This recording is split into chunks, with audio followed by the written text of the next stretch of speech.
When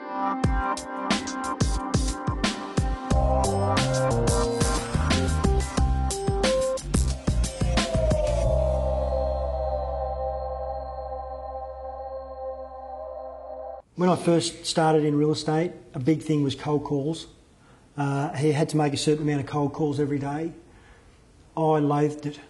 I put myself in the other people's position. So after 2 weeks of doing that, I went to my principal and I said, I'm sorry, if this is what real estate is, I'm leaving. I'll go and do something else. So we sat down, we talked about other avenues I could approach, and I focused on them. Everyone's good at one thing or another. There is no point prospecting unless it's regular. You know, I hear so many times in my office from agents, I put out all these flyers but didn't get a call from it. It's no point if you just do it once. With your prospecting material, if it's letterbox cards, it's got to be blunt and straight to the point. You know, I've got one out that goes out at the moment, it's working really well. It says, do you want to sell your home? So do I. You know, it's just straight, are you thinking of selling? So am I. And it just goes out into their mailbox. So I'll buy 10,000 of them at once. It costs me about $400 or $500. I'll pay a professional person to drop them. You know, might cost me $1,000 all up for 10,000. But I'm not dropping 10,000 in one hit. I've got a target area of 1,000 homes. So 10,000 will last me 10 weeks. And when I'm ready for a next lot, I'll have them booked and ordered so they come and pick them up. So at any time, any week of the year, you can be sure that you'll get a flyer in my mailbox. So, for instance, one day a week, I drive every single street in my suburb, and I know if you have painted your fence. I know if you've put lawn topper on, and I'll send you a card saying, wow, your new fence looks fantastic. Kindest regards, Greg Keeley, with a business card. Not your fence looks fantastic, how about selling your house, you know? So it's just deemed to be proactive in the area. Just listed and just sold are the best reason to door knock and let people know. It's the best reason to use as flyers. Past clients, past appraisals, everything you can. Any excuse you can find to contact someone, use that as a reason to contact them.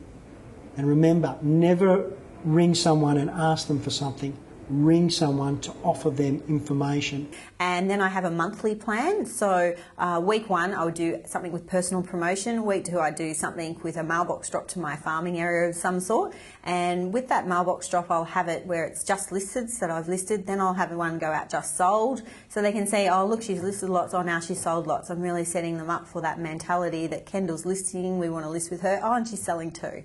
On the back of those I also have testimonials of things, people that I have sold for. Put lots of pictures on there too of me shaking hands with people, just looking busy. On the 3rd week I do a newsletter for that month, which I'll put different things about the local community. My newsletter is never too real estate-y based. It might be tips on renovating a bathroom, or great ideas for lowering your tax, or I might even put a recipe in there. Like you work out your demographics of your farming area and you have that suit their needs. So mine would be elderly people, so they'd love the recipes.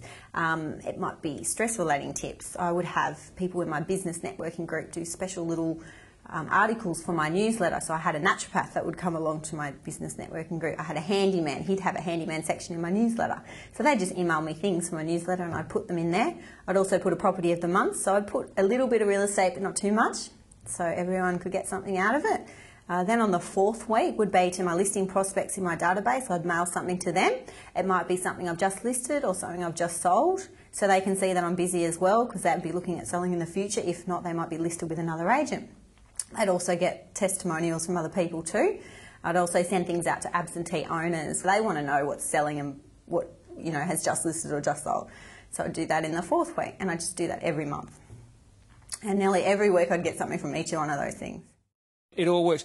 And then Luke talking about sending the letter when he lists a property, sending a letterbox flyer when he sells the property, a reason to get in touch. And the key, of course, is here staying in touch on a regular basis. If you do it once, it's not going to work. Now, did you pick up also with Luke that the newsletter was S&S, short and sweet, because people are busy, spot on.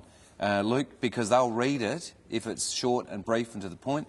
Get rid of all the fluff and just get on with the job. Great comment. But Kendall's newsletter she includes a little bit of property and includes other bits and pieces where she gets recipes and tax and stress-related tips and that kind of thing. Obviously it works for her because her market, she's saying, is she's targeting an older audience for her market. My view on this is different. My view on this has always been, if I get a newsletter from my real estate agent, I want to know whether they're an expert in real estate. I want to know what's happening in my area about my real estate. I don't want to know that they can cook or give me a great recipe for a Christmas pudding. I want to know about the real estate. Well, the thing that we've found is that people become human beings with that. So that she's actually working on her personal brand, providing it's not out of balance. So my view, and I imagine that if it's working, it's because the key focus is the real estate. Put in some general chit-chat for people who are not in the market. I think what she was trying to communicate to us was that if you put these letterboxes out or these information flyers out and you can cover off on people who are not even in the market, there might be a certain amount of retention for her name within it if she can include some value add to just a reader who's not physically in the market. So what she's done, she noticed in there that she has a feature property, she has real estate information, and then she also has general information that is of a warm and friendly nature. I think what she's doing in that process is creating brand awareness. She's drilling deeper into the market than just people who would normally look at that and throw it out because they're not in the market. But she's also attracting the people who are currently in the market because she's giving them that hook of that feature property. Yeah, I may not agree entirely with the content of her newsletter, but I agree with the sentiment, and particularly given she has a systemised marketing plan where every week she's doing another thing, a different thing, and then does it again. That's probably the benefit, the consistency, because that's the other theme that came through, consistency. Yep. The other point that needs to be made, because you could, listen to this DVD and then run off and find the nearest photocopier and start, pushing out all of this kind of information. If you're not going to do it well, do not do it. Luke made the point. Do not do it. Yeah. Because there's nothing worse than a photocopier where the copier needs to like a service and it's got a bit of grey in it, or it's not lined up straight, or the font size is out of place. If you're going to do this, spend the money and do it properly. Now, one more thing I picked up on, and we hadn't seen this before with Vance. He just dropped by pure accident that he spent $3,500 on internet-based leads. Yes. And he said it didn't work. Yep. Now, we haven't seen this in Vance, but this is a little gold nugget, because this is the same as Luke. Vance is putting money back into his business. Investing in himself and his business. And if he spent $3,500 something didn't work, I will bet that he's invested a lot of money in his database and in his activities in himself. And you know that the reason he can say that is because he was absolutely specific about measuring his marketing results. Hey, he knew what he got. He wants bang for the bucks. He knew what it cost. He doesn't just spend the money and go, oh, I don't have any money left. Bad luck. It didn't get any. He actually measured it. I think that is brilliant. I think that is brilliant. So what's your Toops tip? Okay, Toops tip. Be true to your passion. Find activities you love. If that isn't activities needed in selling, find another career. Real estate agents need genuine passion and genuine enthusiasm.